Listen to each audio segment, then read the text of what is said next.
আপনার নামে না আপনি ওটাকে বন্ধ করুন। আমি বারবার বলছি বন্ধ করতে, আপনি আমায় সহযোগিতা করছেন না।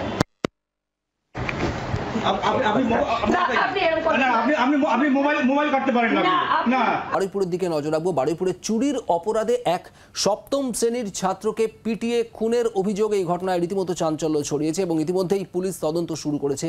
বারুইপুরে সপ্তম শ্রেণীর এই ছাত্রের বিরুদ্ধে চুরির অভিযোগ ছিল, আর সেই অপবাদেই পিটিয়ে খুন করা হয়েছে এমনটাই অভিযোগ। বারুইপুরের উত্তরভাগে নিয়ে তীব্র উত্তেজনা। আশ্রমে ঢুকে চুরি করার অভিযোগে তাকে ডেকে পাঠানো হয়, আর এরপর নাবালককে বেধড়ক মারধর করা হয় এমনটাই অভিযোগ। ওই নাবালকের মা বারুইপুর থানায় এই মর্মে অভিযোগ দায়ের করেছেন। অভিযোগের ভিত্তিতে ইতিমধ্যে পুলিশ তদন্ত শুরু করেছে, যদিও এই ঘটনায় এখনো পর্যন্ত কাউকেই গ্রেপ্তার করেনি পুলিশ। আপনারা এটা লিখে বলুন, আমি তাতে বলে রাখি আছি। আপনার নামে আজকে একটা থানায় কমপ্লেইন হয়েছে যে একটা মানে সপ্তম শ্রেণীর ছাত্রকে পিটিয়ে মারা হয়েছে, ঠিক আছে? সেই বিষয়ে আপনার কি বক্তব্য, সেটাই কি হয়েছে ব্যাপারটা সেটাই বলছি, জানতে চাইছিলাম।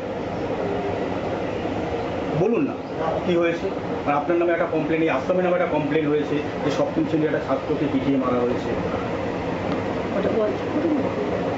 এটা চালাকি করছেন আপনি, বলুন না। ওর সাথে কিন্তু আমার অন্যরকম রিলেশন। আপনি কি হয়েছে আমি বলুন। বলবো, ওটা একটু বন্ধ করুন, আমি বলবো। আচ্ছা আপনি নরমাল একটুখানি বলুন না। আদার শুনে আমরা এটা ঠিক হচ্ছে না। না আপনার নামে না আপনি ওটাকে বন্ধ করুন। আমি বারবার বলছি বন্ধ করতে, আপনি আমায় সহযোগিতা করছেন না।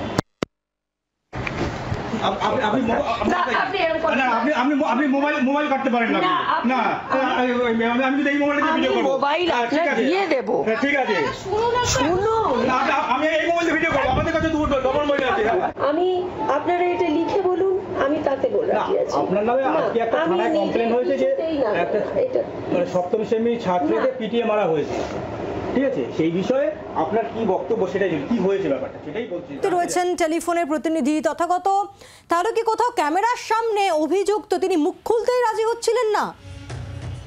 একদমই তাই। যেটা জানা গিয়েছে যে এই যে ছাত্র সপ্তম শ্রেণীর ছাত্র, সে কিন্তু তার মামার বাড়িতে এসেছিল। তার আসল বাড়ি হচ্ছে জীবনতলা থানা এলাকা এবং সেখান থেকে সে মামার বাড়িতে এসেছিল কাটাখাল এলাকায়, এবং তাকে ডেকে নিয়ে গিয়ে মারধর করা হয়েছে এমনটাই অভিযোগ তার পরিবারের। এবং যেটা স্থানীয় বাসিন্দা বা এলাকার যারা বাসিন্দা, তারা এই আশ্রমের বিরুদ্ধে একাধিক অভিযোগও তুলছেন এবং সেখানে অসামাজিক কাজকর্ম হয় এমনটাও অভিযোগ তাদের রয়েছে। শুধু তাই নয়, ভাগনাকে যখন মারধর করা হয় তার খবর পেয়ে তার মামা গিয়েছিলেন, তার মামাকেও মারধর করা হয়েছে এমনটাই অভিযোগ। এবং এই ঘটনায় বারুইপুর থানায় অভিযোগ দায়ের করা হয়েছে এবং সেই অভিযোগের ভিত্তিতে ঘটনার তদন্ত শুরু করেছে পুলিশ। যদিও এখনো পর্যন্ত এই ঘটনায় কাউকে গ্রেপ্তার করা হয়নি, তবে ছাত্রটির দেহ উদ্ধার করে তা ইতিমধ্যে ময়না তদন্তের জন্য পাঠানো হয়েছে। কিভাবে তার মৃত্যু হয়েছে সেই বিষয়টিও খতিয়ে দেখা হয়েছে এমনটাই কিন্তু পুলিশ সূত্রে জানা গিয়েছে। পায়েল, ধন্যবাদ।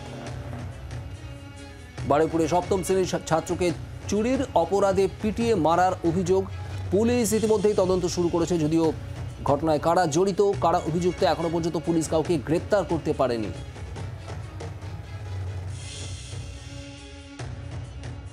ছেলেটাকে রাত 10টা নাগাদ ধরে নিয়ে এসছে, বাড়ি থেকে তুলে নিয়ে এসছে, ঠিক আছে?